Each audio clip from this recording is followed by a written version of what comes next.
बिस्मिल्लाहिर्रहमानिर्रहीम। अस्सलाम वालेकुम क्लास।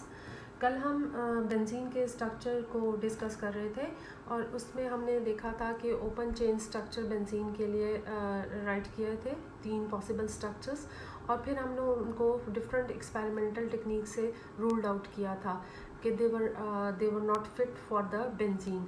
उसके बाद हमने उसके लिए एक साइक्लिक स्ट्रक्चर प्रपोज किया और हमने कहा कि बेंजीन का साइक्लिक स्ट्रक्चर है हेक्सागोनल, और उसके लिए कैक्यूल ने 2 स्ट्रक्चर प्रपोज किए थे और उन दोनों की वैलिडिटी भी हमने मुख्तलिफ एक्सपेरिमेंटल टेक्निक से चेक की थी। आज हम फर्दर इसकी स्ट्रक्चर को डिस्कस करेंगे with the modern concept. Modern concept use करेगा atomic orbital treatment. By using the atomic orbital treatment we are now going to discuss the structure of the benzene. According to this treatment, each carbon of the benzene is sp2 hybridized। ठीक है, sp2 hybridization के लिए अगर हम देखें, ये आपने organic chemistry के फर्स्ट चैप्टर में हाइब्रिडाइजेशन पढ़ी है। हर कार्बन को अगर हम देखें तो इस कार्बन में एक कार्बन के पास 6 इलेक्ट्रॉन है, इलेक्ट्रॉनिक कन्फिगरेशन। उसके एस में 2 इलेक्ट्रॉन, 2s में भी 2 इलेक्ट्रॉन और 2px में 1 और 2py में 1 इलेक्ट्रॉन और c empty है। जब वो एक्साइटेड स्टेट में आता है तो 1 इलेक्ट्रॉन जंप करके उसका 2pz में चला जाता है। ठीक है, और 2s1, 2px1, 2py1 and 2pz1 हो जाता है। इसमें से एक s और 2p आपस में हाइब्रिडाइज होते हैं और हाइब्रिडाइजेशन के नतीजे में 3 ही हाइब्रिड ऑर्बिटल बनाते हैं और हर हाइब्रिड ऑर्बिटल की नेचर sp2 होती है। इसमें s और p 1:2 रेशो में मौजूद होता है। इस तरह की हाइब्रिडाइजेशन को आप sp2 हाइब्रिडाइजेशन कह सकती हैं। ठीक है, तो 1s mix with the 2p to form the 3 hybrid orbital, और ये तीनों हाइब्रिड ऑर्बिटल किस नेचर के हैं? sp2। और एक ऑर्बिटल जो आपका हाइब्रिडाइजेशन में इन्वॉल्व नहीं होगा वो एज सच रहेगा और दैट इज़ द 2pz। उसमें भी एक इलेक्ट्रॉन मौजूद है। These 3 hybrid orbital lie at the corner of the trigonal planar। ये एक इस साइड पे लाई करेगा, एक इस कॉर्नर पे और ये एक इस कॉर्नर पे। ठीक है, और इनके दरमियान जो एंगल होगा वो 120 होगा। ठीक है, ये तीनों ही आपके पास हाइब्रिड ऑर्बिटल है और इन सब की नेचर क्या है? sp2। All of these are sp2। और जो अनहाइब्रिडाइज pz ऑर्बिटल है, इसमें से ये इस प्लेन के एक अबव होगा and then one is below the plane. ठीक है, तो this is above the plane and this is below the plane, और इसमें एक इलेक्ट्रॉन मौजूद है और वो मैंने आपको शो कराया है। अब ये सब इसी तरह हर कार्बन होगा, क्योंकि बेंजीन में 6 कार्बन है तो 6 के 6 हाइब्रिडाइजेशन करेंगे, sp2 हाइब्रिडाइजेशन करेंगे और ये सारे इस कॉर्नर हेक्सागोनल के कॉर्नर के ऊपर लाई करेंगे। ठीक है, तो मैं यहाँ पे ड्रॉ कर रही हूँ आपके लिए। ये दूसरा कार्बन है बेंजीन का, ये इसके साथ लॉक करेगा। ठीक है, इस कॉर्नर पे आपके पास ये कार्बन है। ठीक है, अगेन ये कार्बन और इसके पैरेलल बनाएंगे।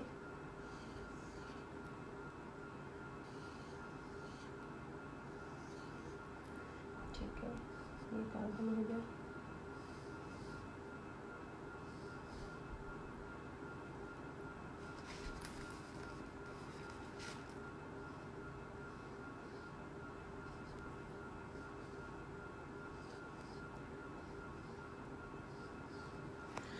All these are the sp2 hybrid orbital। ये इस कार्बन का sp2 नेक्स्ट कार्बन के sp2 हाइब्रिड ऑर्बिटल के साथ ओवरलैप करके एक सिग्मा बॉन्ड बना देगा, क्योंकि दोनों में एक एक इलेक्ट्रॉन मौजूद है। तो ओवरलैपिंग से फेस टू फेस ओवरलैपिंग से आपके पास क्या बन जाएगा? Face to face overlapping will result in the formation of sigma bond.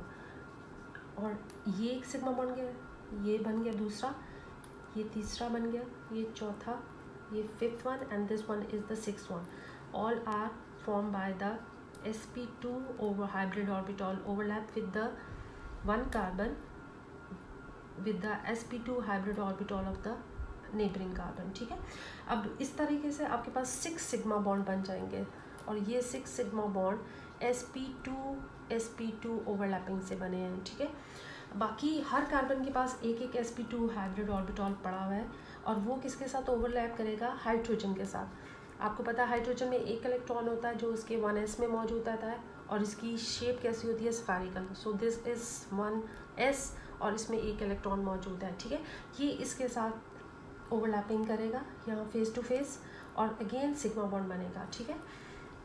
Overlapping करेगा, ये आपके हाइड्रोजन है, ठीक है। ये आपने स्फेरिकल बनाने, ये सब आपके हाइड्रोजन्स हैं। सो 6 सिग्मा बॉन्ड्स फर्दर आपके बनेंगे, ठीक है। 6 सिग्मा बॉन्ड मज़ीद आपके बन रहे हैं, और वो 6 sigma bond face to face overlapping से sp2 hybrid orbital of the carbon overlap with the 1s orbital of the hydrogen. Hydrogen का 1s और कार्बन का sp2 ओवरलैपिंग से आपके पास फर्दर 6 सिग्मा बॉन्ड बन गए। अब ये आप सपोज कर लेंगे ये स्ट्रक्चर बिल्कुल आपका प्लेनर है, ठीक है। इस प्लेनर स्ट्रक्चर के हर कार्बन के पास एक एक अनहिब्रिडाइज्ड pz ऑर्बिटल लेफ्ट है, ठीक है। और वो लेफ्ट है आपके पास, उसको मैं ड्रॉ करने की कोशिश करती हूँ। ये अबव द प्लेन और ये आपके पास बिलो द प्लेन, ठीक है। ये आपका मॉलिक्यूल बिल्कुल इस तरह से है पर प्लेनर शेप में, और एक उसका स्ट्रक्चर अबव है और अनहिब्रिडाइज्ड pz ऑर्बिटल एक बिलो द प्लेन है, ठीक है। One above the plane and second one is the below the plane, ठीक है। मैंने इसको ड्रॉ करने की कोशिश की है कि ऊपर वाले प्लेन को मैंने डार्क शो किया, नीचे वाले प्लेन के लिए मैंने डॉटेड लाइन ड्रॉ किया,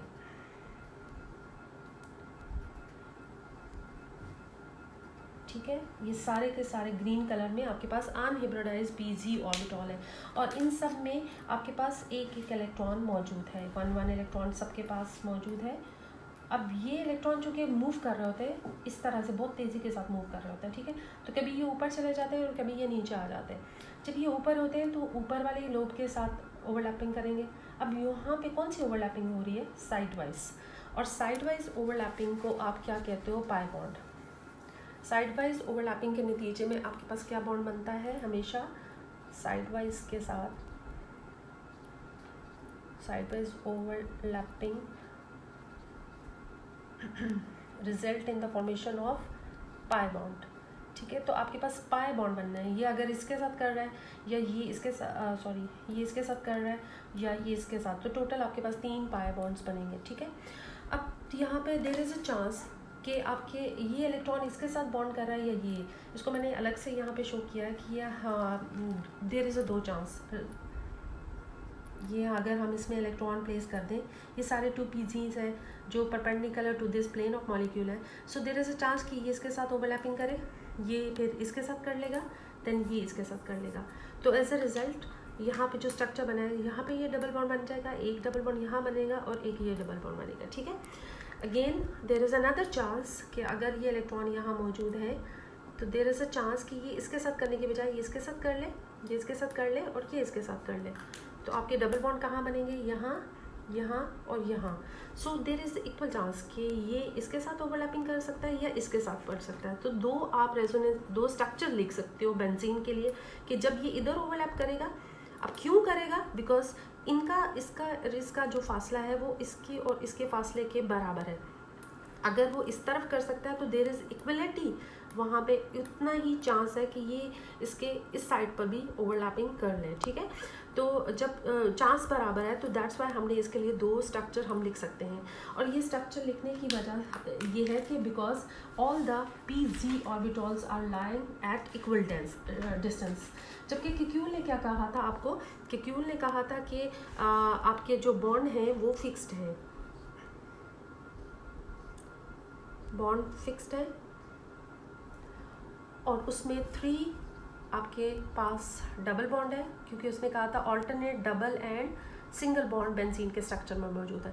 3 डबल बॉन्ड्स मौजूद हैं और 3 ही आपके पास सिंगल बॉन्ड मौजूद है। जब डबल बॉन्ड होंगे तो उनकी बॉन्ड लेंथ 134 पिकोमीटर होगी, और जब वो सिंगली बॉन्डेड होंगे तो उनकी बॉन्ड लेंथ 154 पिकोमीटर होनी चाहिए, ठीक है। तो एज अ रिजल्ट ये बॉन्ड लॉन्गर होगा और ये बॉन्ड शॉर्टर होगा। तो बेंजीन का स्ट्रक्चर रेगुलर नहीं होगा, बल्कि किस तरह से दिखेगा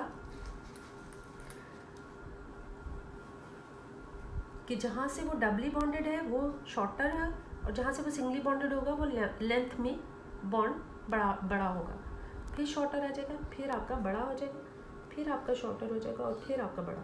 तो ये आप देख सकती हैं ये रेगुलर हेक्सागोन नहीं बन रहा, ठीक है, रेगुलर हेक्सागोन नहीं है ये, ठीक है, बल्कि आपकी इरेगुलर सी डिस्टॉर्टेड सी स्ट्रक्चर बन रही है, ये डिस्टॉर्टेड सा स्ट्रक्चर बनता है। सो मॉडर्न जो स्ट्रक्चर है उसने एटॉमिक ऑर्बिटल ट्रीटमेंट के थ्रू आपको एक रेगुलर हेक्सागोनल स्ट्रक्चर का कॉन्सेप्ट दिया है। इसने कहा है कि हर कार्बन चूँकि इक्वली प्लेस है, हर कार्बन इज sp2 हिब्रिडाइज्ड, तो उनके दरम्यान बॉन्ड एंगल और बॉन्ड लेंथ जो है वो सेम है। यही वजह है कि बेंजीन के अंदर सारी की सारी बॉन्ड लेंथ कितनी होती है, 139.5 पिकोमीटर। और ये हमने कहाँ से फाइंड आउट किया था, ये हमने एक्स-रे क्रिस्टलोग्राफी से फाइंड आउट किया था कि बॉन्ड लेंथ इसकी 139.5 पिकोमीटर है। All the bond length are same, ना तो उसमें कोई प्योर डबल बॉन्ड मौजूद है, ना ही प्योर सिंगल बॉन्ड है। बट बेंजीन केक्यूल ने आपको कहा है कि there is alternate double and single bond present in the benzene. So this is about the modern concept of the benzene। अभी हम देख रहे थे कि हर कार्बन sp2 हिब्रिडाइज होता है, और sp हाइब्रिड ऑर्बिटल उसके कॉर्नर के रेगुलर हेक्सागोनल के कॉर्नर पे प्लेनर पिच ज्योमेट्री में है, ठीक है, ये हमारे पास। अब अनहिब्रिडाइज पीजी यहाँ पे मैंने ड्रॉ किया है, और हर एक में एक एक इलेक्ट्रॉन है। सो जैसे कि मैं बात कर रही थी कि अगर ये इस तरफ से इलेक्ट्रॉन पेयर अप हो सकते हैं तो देयर इज इक्वल चांस कि ये इलेक्ट्रॉन पेयर अप कर सकते हैं, ठीक है। इसी तरह ये हो सकते हैं, ये हो सकते हैं, तो आपस में इनकी अभी दो हमने डिफरेंट स्ट्रक्चर्स ड्रॉ किए थे कि ये दोनों नेबर्स में पेयर अप हो सकते हैं, देयर इज इक्वल चांस इस तरफ भी हो सकते हैं और इस तरफ भी हो सकते हैं। तो दो स्ट्रक्चर आपने लिख दिए फॉर द पेयरिंग स्कीम, दो स्ट्रक्चर आप लिख रहे हैं जिसके अंदर डिफरेंट पेयरिंग स्कीम है। यहाँ पर ये कार्बन इसके साथ पेयर अप हो रहा है इसमें, और इस स्ट्रक्चर में ये कार्बन इसके साथ पेयर अप हो रहा है। These two are the structures which show the different pairing scheme of the pi electron. ये पाई इलेक्ट्रॉन्स है ना, ठीक है, इनकी डिफरेंट पेयरिंग स्कीम हमने इन दोनों स्ट्रक्चर्स में शो की हुई है। तो इस तरीके को, इस फेनोमेना को हम रेजोनेंस कहते हैं। और ये जो दो स्ट्रक्चर मैंने इस पेयरिंग स्कीम को दिखाई है, इसको दिखाने के लिए जो राइट किए हैं दो different structures, these two different structures are known as the resonance structure, या इनको मैं क्या बोलूँगी, contributing structure. So the possibility of different pairing scheme of the valence electron is known as the resonance phenomena. इस phenomena को हम क्या बोलेंगे, रेजोनेंस, ठीक है, कि आपकी डिफरेंट जो पेयरिंग स्कीम है ये किसकी वजह से है, वैलेंस इलेक्ट्रॉन की वजह से है। ये वैलेंस इलेक्ट्रॉन डिफरेंट तरीके से पेयर अप हो सकते हैं, इस फिनोमेना को हम रेजोनेंस कहते हैं। और इस पेयरिंग को यूज़ करके जो मैं डिफरेंट स्ट्रक्चर्स लिख सकती हूँ, इस पेयरिंग स्कीम को यूज़ करते हुए उनको मैं रेजोनेंस स्ट्रक्चर या कॉन्ट्रीब्यूटिंग स्ट्रक्चर्स कहेंगे, ठीक है। ये दोनों ही बेंजीन का एक्चुअल स्ट्रक्चर नहीं है, इनमें से कोई भी मैं ये नहीं कह सकती कि ये स्ट्रक्चर आपका बेंजीन एक्चुअल है या ये स्ट्रक्चर आपका एक्चुअल बेंजीन है, बल्कि ये दोनों स्ट्रक्चर बेंजीन के स्ट्रक्चर को कंट्रीब्यूट कर रहे हैं। सो दैट्स वाई ये अपना अपना हिस्सा डाल रहे हैं। कंट्रीब्यूट करना नहीं, उसके एक्चुअल स्ट्रक्चर में अपना पार्ट डाल रहे हैं। So none of the structure is the actual structure, both are the contributing structure. So ये कहना है कि ये स्ट्रक्चर बेंजीन है, ये स्ट्रक्चर बेंजीन है, ये दुरुस्त नहीं है, बल्कि ये दोनों कंट्रीब्यूटिंग स्ट्रक्चर्स हैं। And these two contributing structure were propose by the Kekule. ये किसने प्रपोज किए थे, आपके केक्यूल ने ही प्रपोज किए थे। एंड और हम चूँकि कह रहे हैं कि ये दोनों स्ट्रक्चर इक्वलेंट हैं, इसलिए they are represented by the double headed arrow. इनके दरमियान क्या हम लगा देंगे, एक डबल हेडेड एरो लगा देंगे which shows that this structure can convert into this and this can back convert into this due to the different pairing scheme of the electron. Because these two structures were proposed by the Kekulé, that's why it is known as the Kekulé contributing structure. This is the structure number 1 and this is the structure number 2. Both contribute equivalent, दोनों ही बराबर equivalent यानी बराबर contribution करेंगे, क्योंकि ये दोनों ही हर लिहाज से जो रेजोनेंस स्ट्रक्चर के असूल है उसके ऊपर फिट बैठते हैं। सकते हैं, ठीक है। इसके बाद दूसरा साइंटिस्ट ने भी कुछ स्ट्रक्चर्स प्रपोज किए थे, उसमें से दूसरा बड़ा नाम डेवॉर्ड का है, उसने भी प्रपोज किए हैं कुछ स्ट्रक्चर, और उसके मुताबिक मैं ड्रॉ कर रही हूँ। अगर हम इसको नंबरिंग कर लें, दिस इज़ 1 2, दिस इज़ 3 4 5 और 6, इस स्ट्रक्चर में हमारे पास 2 बॉन्ड लेंथ तो सेम है, बट एक बॉन्ड लेंथ आपकी लंबी है, लॉन्गर है। दैट इज़ अगर हम करें कि 1 4 बॉन्ड लेंथ आपकी लंबी है, this is the third contributing structure. इसको मैं नंबर कर लूँ, थर्ड कॉन्ट्रीब्यूटिंग स्ट्रक्चर है ये आपका, ठीक है, which is propose by the which was propose by the Dewar, ठीक है। इस स्ट्रक्चर के अंदर 2 बॉन्ड लेंथ तो सेम है, बट 1 4 बॉन्ड लेंथ आपकी लॉन्गर है। एक और डेवॉर्ड स्ट्रक्चर ने प्रपोज किया था, वो भी हम राइट कर लेते हैं, that is the structure number 4। अब फिर नंबरिंग कर लेते हैं, 1 2 3 4 5 6, और एक और स्ट्रक्चर इसने प्रपोज किया था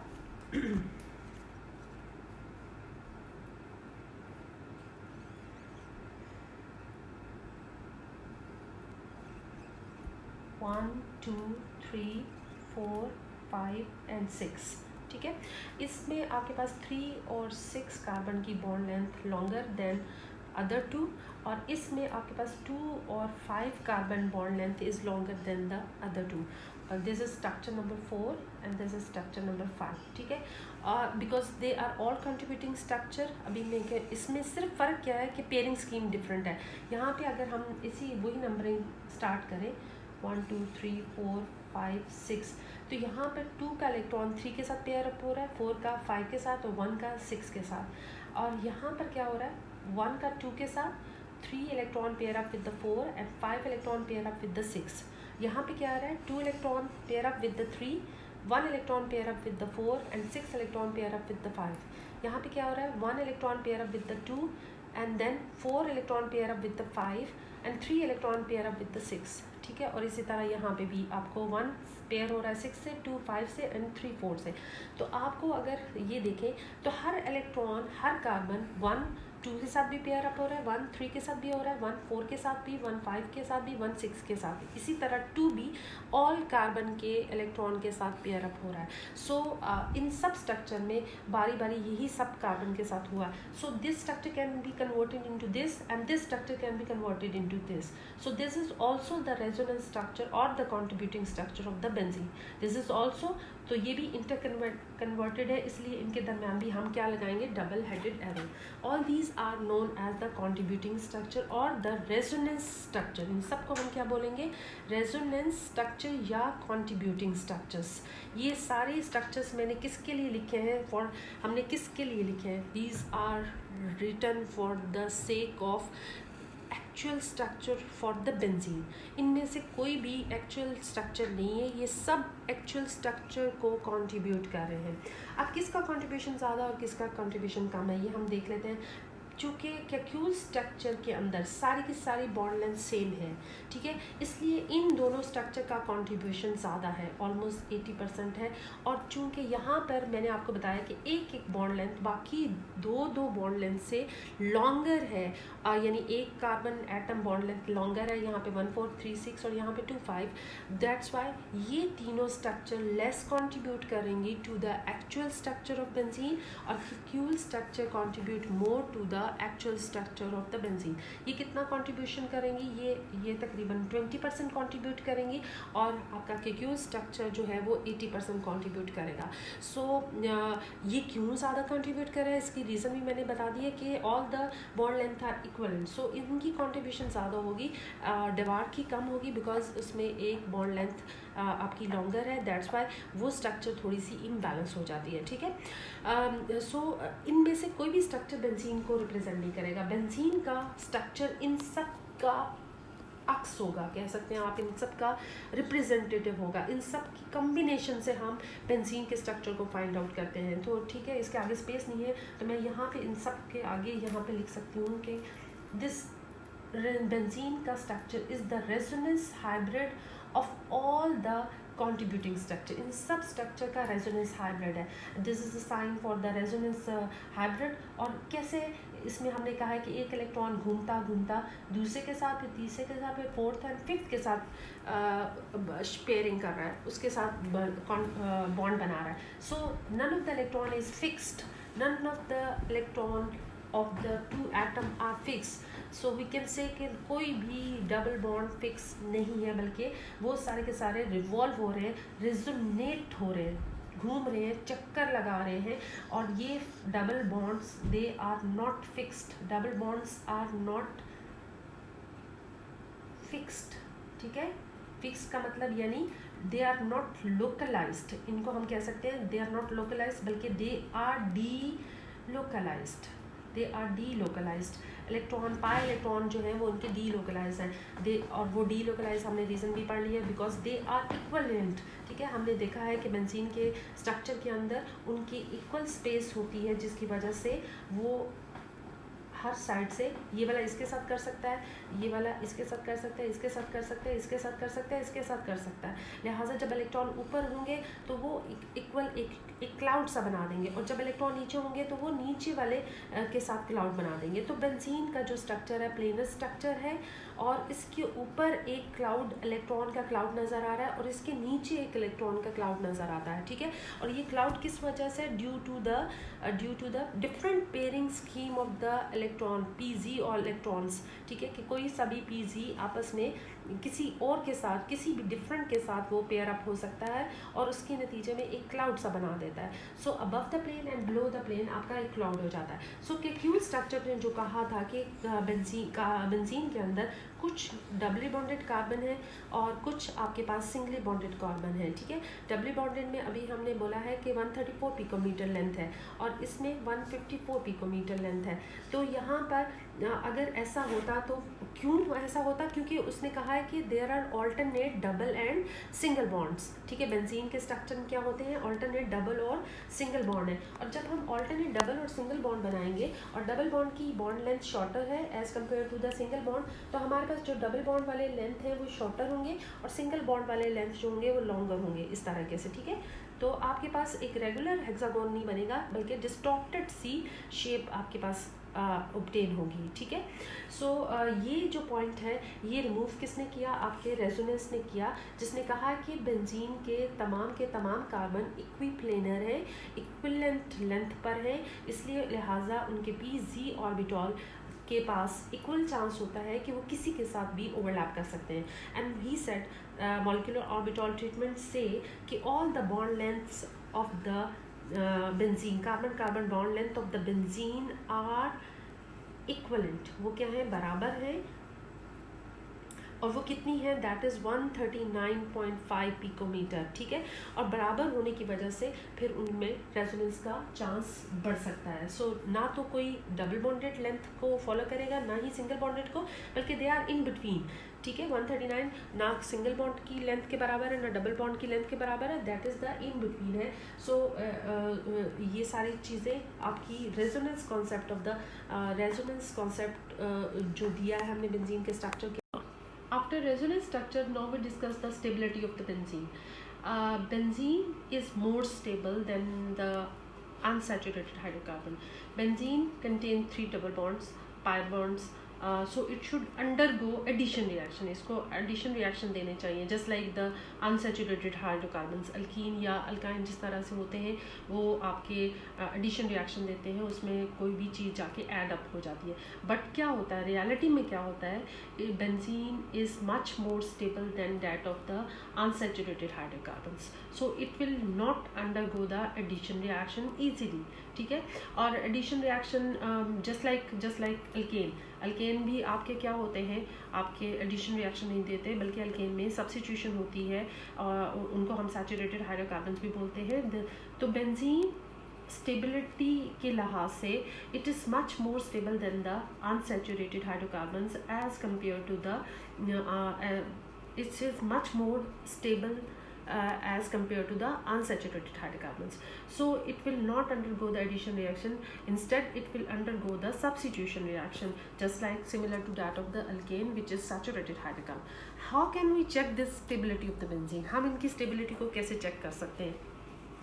हम इसकी चेकिंग करने के लिए स्टेबिलिटी ऑफ बेंजीन को कैलकुलेट करने के लिए हम हीट ऑफ हाइड्रोजनेशन लेंगे. What is heat of the hydrogenation? It is the amount of heat which is evolved when hydrogen is added to the double bond. जब आप हाइड्रोजन किसी double bond के अंदर ऐड करोगे तो उस वक्त जो एनर्जी रिलीज़ होगी उस एनर्जी को आप हीट ऑफ हाइड्रोजनेशन कहते हो. फॉर एग्जांपल ये एक ईथीन मॉलिक्यूल है, CH2 डबल बॉन्ड CH2. इसमें जब हाइड्रोजन मॉलिक्यूल आप ऐड करते हो in the presence of platinum catalyst तो आपके पास ईथेन बनता है, CH3 single bond CH3, and the amount of energy which is released is -119.5 kilo joules per मोल. ठीक है, 119.5 किलो जॉल्स आपकी पर मोल के लिहाज से एनर्जी रिलीज होती है.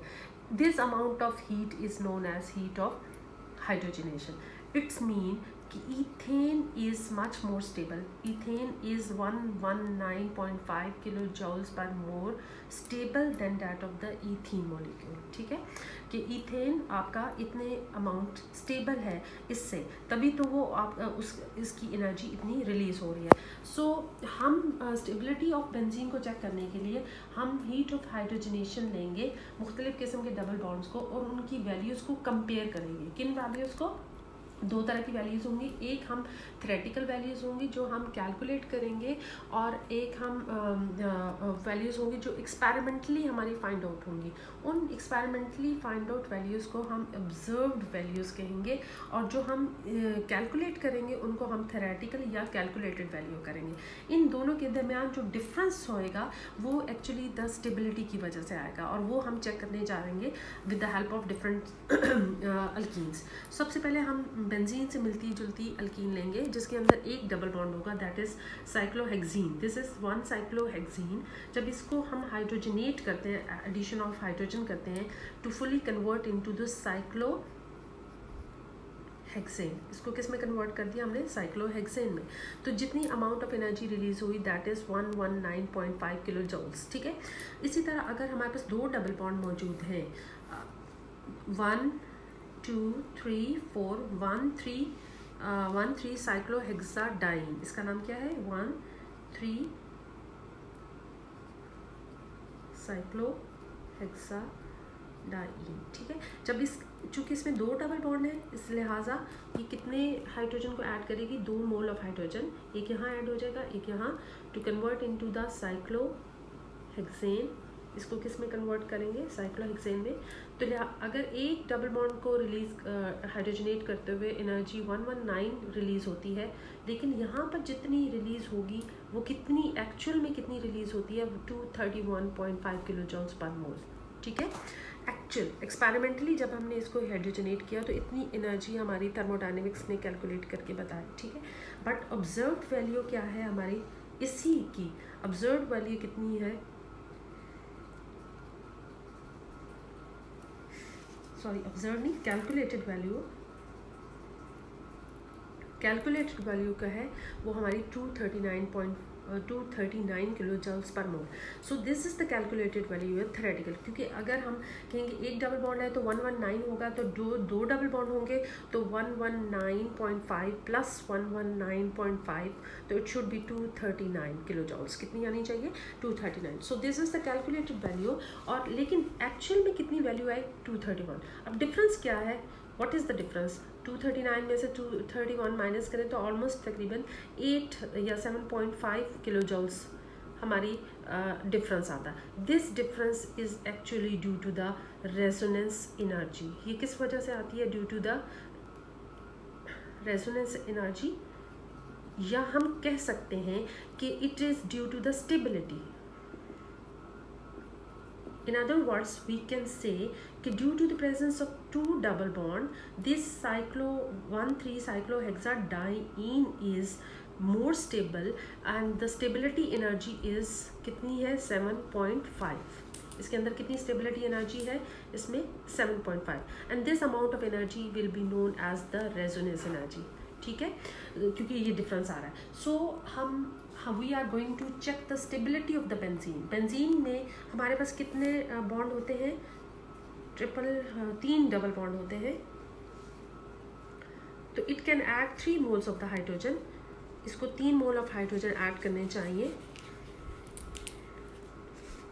in the presence of platinum catalyst it form cyclohexane, fully convert होगा cyclohexane में, सारे के सारे डबल बॉन्ड किस में कन्वर्ट हो जाएंगे, सिंगल बॉन्ड में, और जो एनर्जी रिलीज होनी चाहिए वो 119.5 प्लस 119.5 प्लस 119.5, तो ऑलमोस्ट कितनी हो जाती है ये,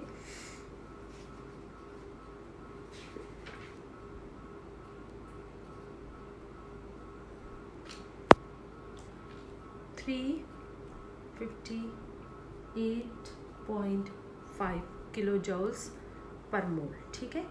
so energy should be 358.5 kilo joules per mole.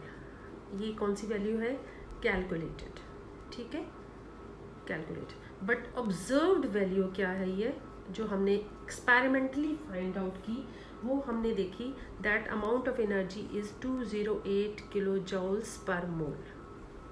There is a huge difference, ठीक है, बहुत ज़्यादा डिफरेंस है। आपकी होनी कितनी चाहिए थी, 358.5 किलो जॉल्स, और ऑब्जर्व यानी इसने रिलीज कितनी की, that is 208 kilo joules per mole. So the difference between the calculated and the observed is known as the resonance energy, या हम कह सकते हैं कि ये जो एनर्जी है ये इसने अपने अंदर स्टोर की भी है, ये इसके अंदर मौजूद एनर्जी है, दैट्स वाई ये कम रिलीज कर रहा है। कितना डिफरेंस आ रहा है, तकरीबन 150 किलो जॉल्स पर मोल का डिफरेंस आ रहा है। So this amount of energy will be stored in the benzene ink, that's why it release less amount of energy as compare to the calculated value. So हम we can say कि benzene is stable as compare to the common cyclo. अगर इसका नाम देखें 1, 3 और 5, अगर वही normal clutcher करें 1, 3, 4, 5, 6 है, तो एक आपका डबल बॉन्ड 1 पे है, 3 पे है और 5 पे है, 1, 3, 5 साइक्लोहेक्साट्राइन, दिस इज इसका नाम है 135 साइक्लोहेक्साट्राइन। और हम बेंजीन को कह लें कि ये बेंजीन है आपके पास, सिंपल बेंजीन, ठीक है, जिसका स्ट्रक्चर अब हम किस तरह से ड्रॉ कर सकते हैं, हम उसका स्ट्रक्चर सर्कल डाल के, ये इसमें जब 3 मोल हम हाइड्रोजन डालते हैं तो it can to form cyclohexane, it can release 208 kilo joules per mole energy, जबकि साइक्लोहेक्साट्राइन कितनी रिलीज करनी चाहिए थी, 358, तो वो इसके बराबर क्यों नहीं कर रही। इसका मतलब है कि benzene is 150 kilo joules per mole more stable as compare to 135 cyclohexatriene, ठीक है। इसको हम इस तरह से आप ग्राफ की सूरत में भी बना के देख सकते हैं, और इसके लिए मैं यहाँ से मिटाती हूँ थोड़ा सा।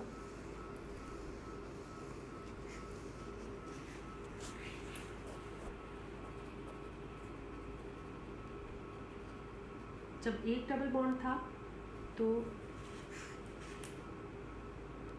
हाइड्रोजन ऐड करते हुए इसमें कितनी, अगर सब ने किस में कन्वर्ट होना है, साइक्लोहेक्सेन में, ये आपकी बेस लाइन है जहाँ पे साइक्लोहेक्सेन है, ठीक है।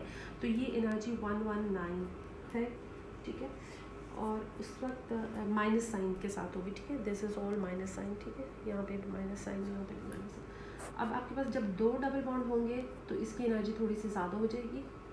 इसको भी हमने हाइड्रोजनेट किया, बट हमने कितने मोल डाले यहाँ पर, 2 मोल्स हाइड्रोजन डाले, तो यहाँ से तकरीबन हमारे पास कितनी एनर्जी रिलीज हुई, that is 231 kilo joules per मोल, ठीक है। और जब 3 आपके पास थे बॉन्ड 135 हेक्साट्राइन, ये जब हाइड्रोजनेट होकर साइक्लोहेक्सेन में कन्वर्ट होती है तो it can add 3 moles of hydrogen, और इस वक्त जो एनर्जी रिलीज होनी चाहिए थी वो थी 358.5 किलो जॉल्स पर मोल, ठीक है। बट बेंजीन कहीं पे यहाँ पे इतना तकरीबन हो जाएगा ऑलमोस्ट, ठीक है। तो ये आपके पास बेंजीन है, ठीक है, which can hydrogenate, which can add 3 moles of hydrogen also, ठीक है, but and to convert into the cyclohexane, but it release energy कितनी, how much, 208 kilo joules per mole energy release कर रही है।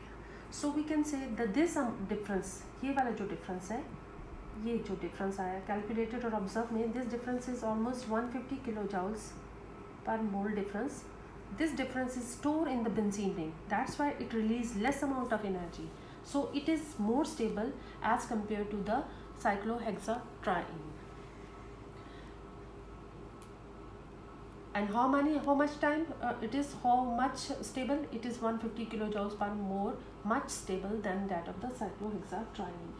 सो यहाँ से एक बात साबित हुई कि ये जो स्टेबिलिटी आती है, ये स्टेबिलिटी आई कहाँ से?